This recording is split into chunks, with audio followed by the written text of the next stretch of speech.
Salam sejahtera, selamat pagi kepada anda semua yang berada di rumah dan sedang menonton kami di Awni Pagi. Saya Hafiz Rosli bersama rakan menyampai saya, Gigi Ahmad yang begitu cantik pada hari ini. Terima kasih. Baik, terima kasih dia. Saya kata handsome pula kita. Baik, kepada anda semua, selamat hari Isnin pada hari ini. Setiap hari handsome. Betul. Yeah. Pada anda semua, selamat hari Isnin. Sudah semestinya ada yang pulang ke ibu kota pada semalam ataupun ada yang memulakan pekerjaan pada hari ini dan sebagainya. Dan hari ini difahamkan kita dibenarkan untuk merentas negeri dan juga daerah, tapi kita akan kupas perkara itu selepas ini. Kita nak fokuskan kepada perkembangan COVID-19 di negara kita. Dan semalam, Gigi, apa kabarnya dari segi jumlah kes yang kita catatkan, Gigi? Ya, ini kes baru yang dicatatkan dalam masa kurang 24 jam ini, 1,335 kes baru dan 3 kluster baru juga dicatatkan termasuk 2 kematian.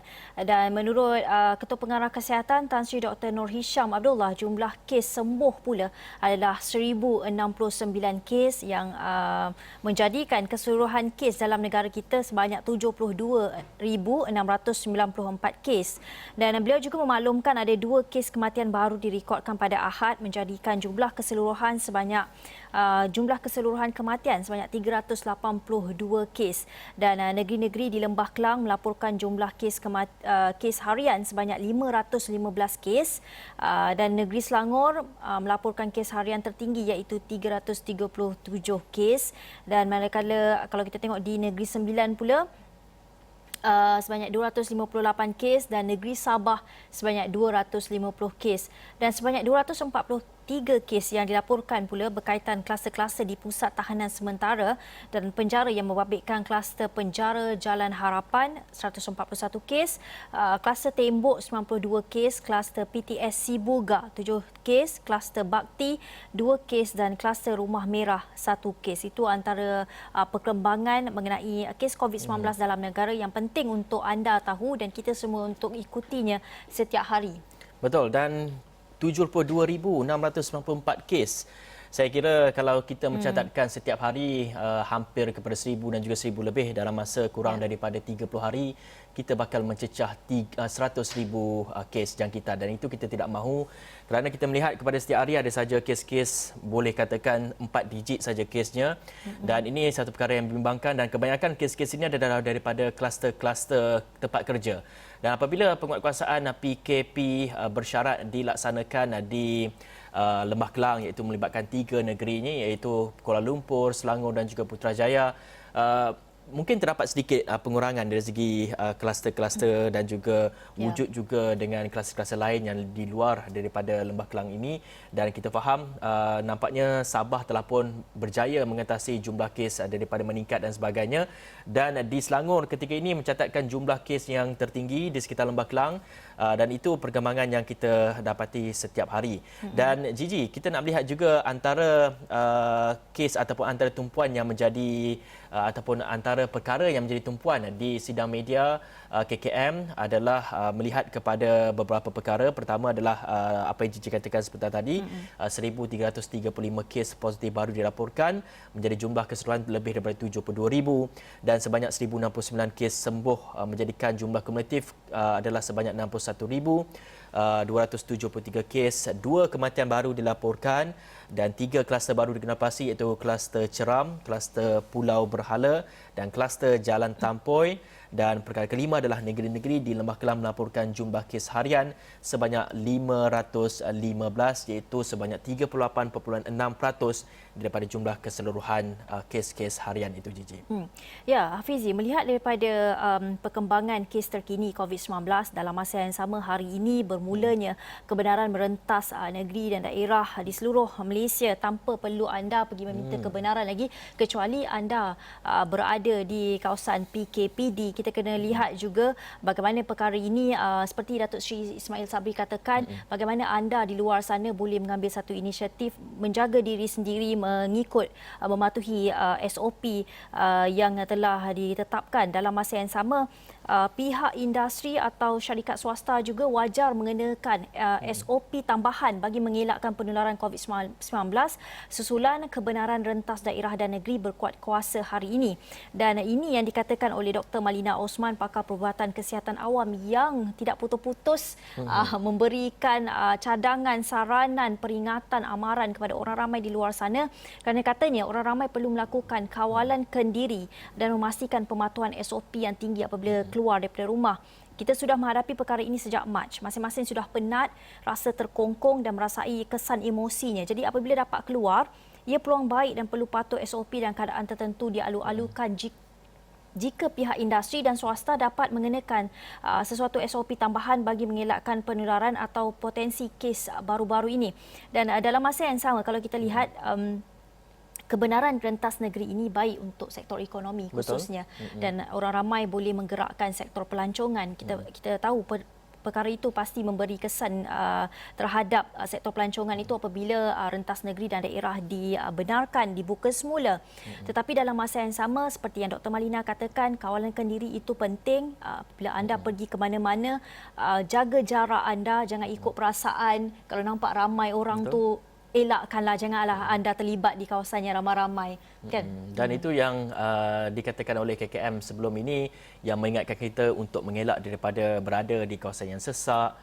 Jarak, kalau kita nak bersembang pun kena ada jarak dan sebagainya, dan memakai pelitup muka. Itu antara SOP yang perlu kita patuhi semasa kita sedang lagi hidup bersama dengan COVID-19 ini, sehingga vaksin disuntik ke dalam badan kita, diharap kita kebal daripada COVID-19. Dan antara yang menjadi tumpuan juga, Gigi, apa yang dikatakan oleh Dr. Malina ni adalah katanya kebanyakan isu kegagalan untuk patuh kepada SOP dan melibatkan tempat kerja dan juga di tempat awam. Dan ia katanya termasuk tidak memakai pelitup muka dan sempurna dan juga gagal menjaga penjarakan sosial. Malah kata beliau, bukan sahaja di tempat kerja, mereka juga perlu melindungi golongan yang berisiko seperti warga emas apabila pulang ke kediaman ataupun kampung halaman. Ini perkara yang perlu kita lihat, kerana kita tahu kebanyakan penduduk dalam Lembah Kelang ni tidak sabar-sabar lagi untuk memulakan pengembaraan mereka bermula pada hari ini. Dan saya kira untuk weekend kali ini, hari Jumaat ni mungkin jalan raya mungkin sesak dan sebagainya. Jadi perlu kita ingat, apabila anda pulang ke rumah kampung halaman anda, pastikan anda menjaga SOP dan juga anda patuhi segala SOP itu. Kalau boleh lepas balik tu tukar pakaian, mandi dan sebagainya. Dan itu sebagai salah satu langkah untuk kita elak daripada kita bukan saja membawa anak cucu kita balik ke rumah kampung halaman kita, tapi kita juga tak nak bawa COVID-19 yang mungkin ada pada diri kita. Itu antara risiko-risikonya, Gigi. Ya, antara tips yang anda boleh ambil ialah mungkin sekiranya anda hendak melawat ataupun tengok ibu bapa di kampung, ibu bapa pula mungkin adalah golongan yang berisiko, adik-beradik pula ramai, anda boleh ambil turn lah, kan, ambil turn bila siapa balik dulu, siapa balik kemudian, kerana tidak mahu berkumpul secara ramai-ramai itu. Tapi saya nak kongsikan satu berita yang saya rasa ini satu perkara yang boleh digusarkan juga, kerana kita dah start mulakan rentas negeri, rentas daerah pada hari ini, dan berita ini bahawa penghuni warga asing lari dari kawasan PKPD flat Desa Bistari, Paya Terhubung, Georgetown. Itu adalah satu perkara yang sangat membimbangkan apabila sebahagian penduduk, terutamanya warga asing di flat Desa Bistari di Batu Uban dan flat Paya Terhubung di Relau dilaporkan melarikan diri selepas kawasan itu diumumkan dikenakan PKPD bermula tengah malam semalam.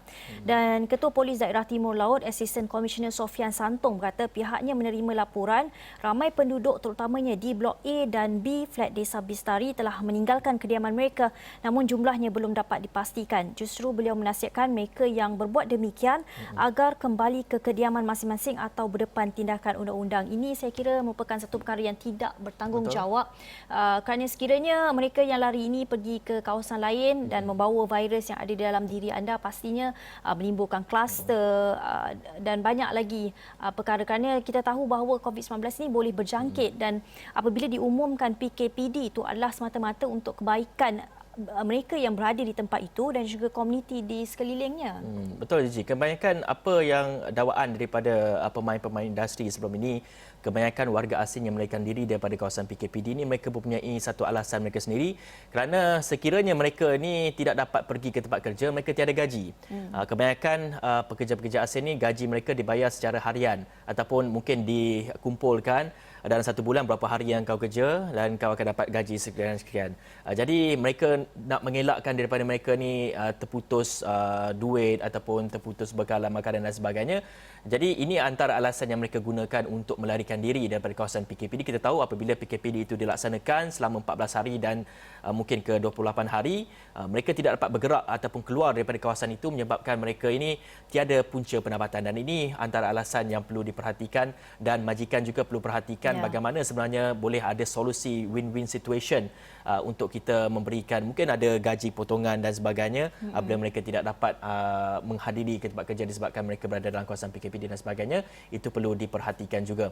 Dan semalam jadi ada satu perkara ataupun satu tragedi yang agak mengejutkan juga ya di utara tanah air, di mana melibatkan satu kemalangan yang tragik, Gigi. Ya, ini melibatkan penyerang JDT Muhammad Syafiq Ahmad yang kita ketahui semua sudah baca mengenainya. Kalau kita tengok di paparan muka hadapan, akhbar juga turut menunjukkan rasa sebab bagaimana Syafiq Ahmad memeluk bayinya yang berusia 22 hari, antara mereka yang maut dalam kemalangan MPV-nya yang terbabas.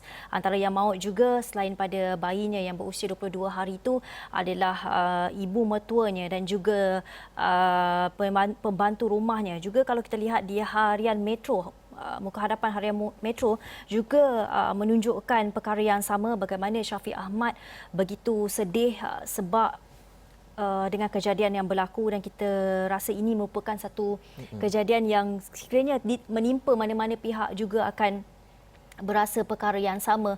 Dan kalau kita nak baca sedikit mengenai perkara ini, mengenai kemalangan ini, Syafiq Ahmad terlibat dalam kemalangan di Lebuh Raya Utara Selatan Plus kilometer 163.6 arah utara berdekatan Sungai Bakap, dan kemalangan ngeri itu mengorbankan bayi lelakinya yang berusia 22 hari dan mak mertuanya Zainab Wahab 46 tahun dan juga pembantu rumahnya Titik Sukamti. Dan Syafiq Ahmad yang berusia 25 tahun dan seorang lagi anak perempuannya Aira Nur Safia 2 tahun cedera ringan, namun isterinya Nur Amalina Nur Ain 25 tahun dilaporkan cedera parah.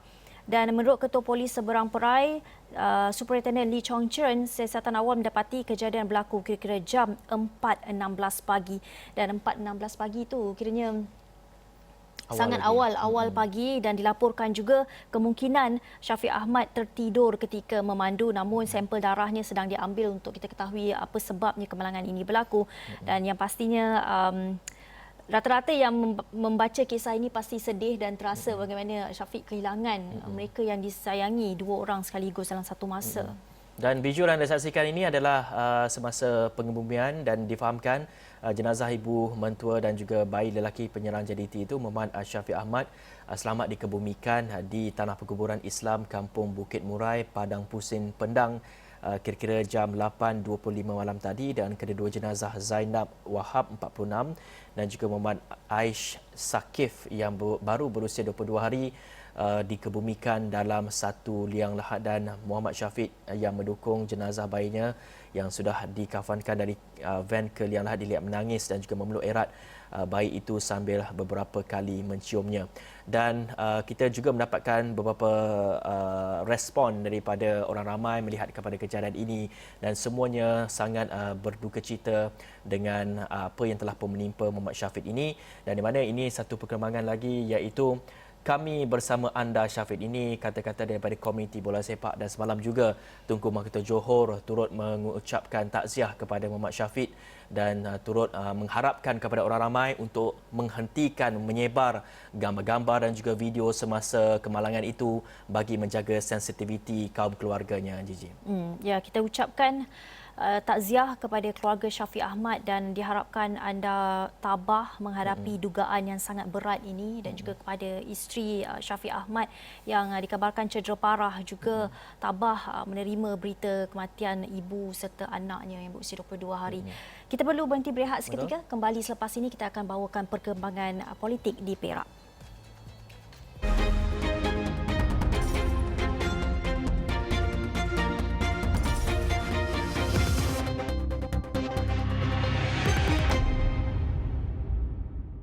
Ya, bertemu lagi dalam Awani Pagi. Kita nak bawakan berita-berita yang perlu anda tahu pada hari ini. Ini perkembangan terbaru setakat ini apa yang boleh kita tahu mengenai kemelut politik di Perak, yang mana UMNO dijangka akan adakan mesyuarat tergempar pada malam ini.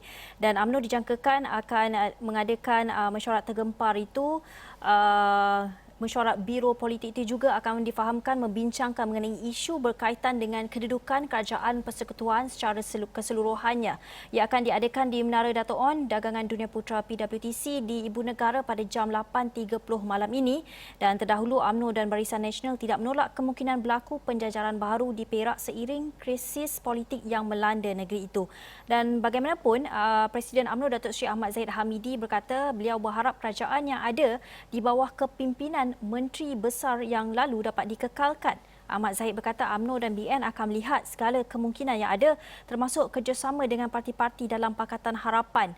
Dan kemelut politik di negeri ini kita tahu bermula selepas Menteri Besar Datuk Seri Ahmad Faizal Azmu gagal memperolehi sokongan majoriti ADUN dalam usul keyakinan terhadap Menteri Besar yang dikemukakan dalam sidang DUN Jumaat lepas. Baik, itu yang diperkatakan oleh Presiden UMNO sendiri, dan kita dapat saksikan juga semalam Presiden UMNO Datuk Seri Dr. Ahmad Zahid Hamidi telah pun menghadap Sultan Nazrin di Istana Kinta sekitar jam 9.47 pagi, dan beliau juga turut mengadakan satu sidang media selepas itu melihat kepada isu penjajaran, dan apa yang ditanyakan oleh wartawan melihat kepada bagaimana agaknya dari segi coalition ataupun pakatan yang akan ditubuhkan untuk membentuk kerajaan negeri dan juga pelantikan Menteri Besar, begitu juga dengan jawatan-jawatan EXCO.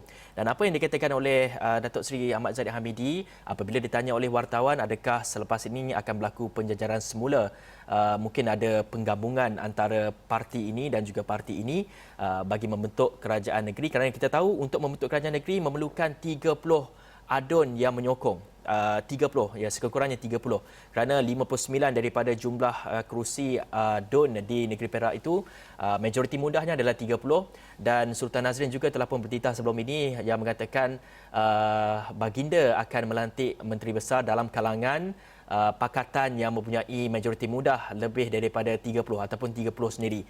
Dan itu yang menjadi fokus kepada kita, siapa yang akan menyertai bersama dengan UMNO dan kata Perikatan Nasional, kata daripada PAS sendiri. PAS sendiri katanya ingin mempertahankan kerajaan Perikatan Nasional dan sebagainya. Dan ini kita akan membawakan diskusi-diskusi mengenai bagaimana hala tuju politik Perak, bagaimana pembentukan kerajaan negeri dan juga pelantikan Menteri Besar Perak itu sendiri, Gigi. Ya, itu kemelut di Perak, dan kita nak bawakan di Johor pula. Johor dikatakan selamat kerana Dewan Undangan Negerinya setelah sebulat suara meluluskan Belanjawan Johor 2021 yang berjumlah 1.8 bilion ringgit dengan defisit sebanyak 284.14 juta, dan sesi penggulungan dan persetujuan berjalan lancar tanpa sebarang provokasi dan bantahan. Dan Menteri Besar Johor Dato' Hasni Mohamad ketika rundingan meminta kelulusan membelanjakan sebanyak 850 juta ringgit menerusi kumpulan wang pembangunan bagi melaksanakan 12 agenda utama Belanjawan Johor 2021. Dalam rundingan itu, perbelanjaan tambahan bernilai 17.23 juta ringgit turut diluluskan, dan kita harapkan banyak negeri mencontohi Johor ketika ini, kerana Perak kita tahu kerana ada usul percaya itu. Jadi Belanjawan Perak terpaksa ditangguhkan sebentar. Betul. Saya kira mungkin hari ini atau esok akan disambung. Hari Rabu sebenarnya. Hari Rabu akan ya. disambung, dan Belanjawan Johor nampaknya sudah lulus dan setelah mendapat sebulat suara. Dan kita harapkan setiap negeri juga mencontohi, kerana apa yang penting adalah kebajikan rakyat itu sendiri. Mengapa sebenarnya kebanyakan media memberi tumpuan juga kepada Belanjawan Johor ini? Kerana semalam merupakan hari terakhir bagi sidang DUN di negeri Johor. Kita menyaksikan juga Perdana Menteri turut menghadiri sidang Dewan Undangan Negeri Johor ini. Dan apa yang dikatakan oleh penalisis, ada yang mengatakan apa yang berlaku di Perak, kemenut politik berlaku di Perak, mungkin akan berjangkit di negeri-negeri lain. Sebagai contoh adalah di negeri Johor, kerana Barisan Nasional mempunyai kerusi yang lebih tinggi daripada Bersatu di Johor. Dan ini menjadikan ataupun apa yang kita dapat hasilkan ataupun apa yang dapat kita ketahui semalam, Belanjawan Johor 2021 diluluskan dengan sebulat suara. Ini bermakna sokongan terhadap Menteri Besar dan juga sokongan terhadap kerajaan yang setiada ini masih lagi kekal. Dan ini melihat kepada isu perkembangan melihat belanjawan dan juga persidangan DUN di negeri-negeri ini, Gigi. Baik, saya nak bawakan satu lagi berita. Berita ni jarang sangat berlaku apabila haiwan terlepas masuk ke pusat beli belah. Jarang sangat kita nak dengar perkara itu. Sebelum ini adalah nampak juga haiwan liar di lebuh raya. Betul. Kan, itu perkara biasa. Tetapi pengunjung pusat beli belah Alamanda semalam cemas apabila seekor babi hutan yang sesat memasuki kompleks itu dan bergerak agresif pada tengah hari Ahad. Dan kehadiran haiwan berkenaan yang dipercayai mengalami kecederaan menyebabkan pengunjung berlari menjauhkan diri sebelum ia memasuki sebuah kedai rangkaian peralatan dan pakaian sukan. Dan anda boleh lihat ini rakaman visual yang dirakam sendiri oleh pengunjung-pengunjung di Alamanda Mall semalam. Dan Ketua Balai Bomba dan Penyelamat Putrajaya Syahri Abdullah berkata sebaik menerima panggilan pada pukul 12.38 tengah hari, 2 buah jentera bersama 10 anggota dihantar ke tempat kejadian. Masa orang tengah lunch dia masuk pula mall tu. Macam pelik juga, di mana datangnya babi hutan di Putrajaya itu sendiri. Mungkin ada hutan-hutan dan mungkin ini telah pun melalui jalan raya dan sebagainya dan belum masuk kepada mall. Itu perkembangan yang kita tengok semalam.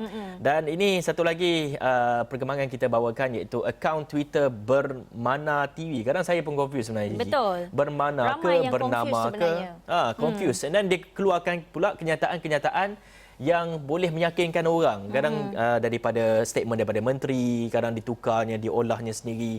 Dan ini sebagai contoh memberikan confuse kepada orang ramai, di mana akaun Twitter Bermana TV akhirnya digantung. Dan ini penjelasan daripada MCMC sendiri, di mana Suruhanjaya Komunikasi dan juga Multimedia Malaysia MCMC dengan kerjasama Twitter telah menggantung akaun Bermana TV, iaitu bermana.com, yang didapati melanggar piawaian komuniti yang ditetapkan oleh penyedia platform media sosial itu. Dan MCMC dalam kenyataan menyatakan paparan-paparan di akaun tersebut sering mengelirukan masyarakat dengan berselindung di sebalik nama parodi yang seolah-olah dikaitkan dengan sebuah agensi berita nasional, iaitu Bernama. Saya pun confused. Bermana bernama. Satu benda mengenai parodi ni, kita tahu parodi ramai orang buat parodi, tapi kalau anda nak buat parodi ke atas berita-berita terkini, saya rasa itu satu perkara yang tidak bertanggungjawab. Hentikanlah apa yang anda lakukan, kerana agensi-agensi berita di dalam negara kita ni pun cuba membawakan berita-berita terkini, berita-berita yang sah kepada anda. Dan adanya wujudnya akaun parodi ini akan merumitkan lagi keadaan. Tak cukup lagi dengan berita palsu daripada media sosial. Kita ada Facebook, Twitter yang juga kadang-kadang membawa berita-berita palsu yang terpaksa kami bawakan. Kami perlu sahkan mengenai berita itu, mencari kebenaran mengenai perkara itu, dan tambah pula dengan parodi-parodi seperti ini. Saya rasa tidak perlu ketika ini, di tahun 2020 ini, untuk ada akaun parodi meniru berita-berita sah di dalam negara kita, kerana ia akan merumitkan lagi keadaan. Dan apa tujuannya kita pun tak tahu, kerana dia menggunakan logo yang lebih kurang sama, yang diedit dan dengan namanya juga sama, dan memberikan confuse. Dan juga dia sebagai contoh keluarkan kenyataan yang bertentangan daripada apa yang kementerian dan juga menteri-menteri katakan. Ini sebagai contoh tidak harus dicontohi oleh orang ramai. Dan saya tengok sendiri followersnya sudah ada lebih daripada 34,000 sebenarnya. Ada pula followers kan. Ada pula followers sebenarnya. Saya rasa baguslah dibuatkan begini. Dan apa lagi akaun-akaun parodi yang tiru Awani atau tiru mana-mana agensi berita, patut dilakukan tindakan yang sama, kerana ini merumitkan keadaan, mengeruhkan lagi keadaan Betul. yang sedang pun keruh ini dengan ketidakketentuan ekonomi, politik dan sebagainya. Dan mungkin ada sedikit perkembangan iaitu kes salah laku seks personality program reality ditahan semula. Anda boleh saksikan di paparan skrin anda ataupun anda boleh ikuti di astroawani.com. Dan juga polis telah pun menerima 8 laporan salah laku seksual penceramah selebriti. Ini telah pun kita jelaskan sebelum ini. Dan ini antara perkembangan-perkembangan yang menarik yang boleh anda saksikan di astroawani.com dan juga di Astro Awani. Untuk itu, Awani Pagi berakhir di sini, Gigi. Saya Hamzul Rosli. Dan saya Cici Ahmad. Terima kasih kerana menonton. Bye.